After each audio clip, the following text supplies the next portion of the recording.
চোখে হঠাৎ করে কাল বৈশাখী, চৈত্রের শেষ বেলা পাতা ওড়ে নাকি, গত বছরের মায়া ভেঙে যাবে বলে, রাজপথ ভেসে গেছে অচেনা কাজলে।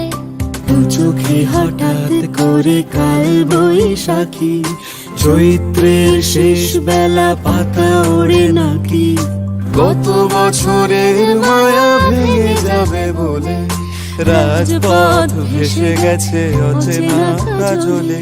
তুমিও অঝরে তাকে শুধু ভালোবেসো, এসো হে বৈশাখ, এসো এসো, এসো হে বৈশাখ।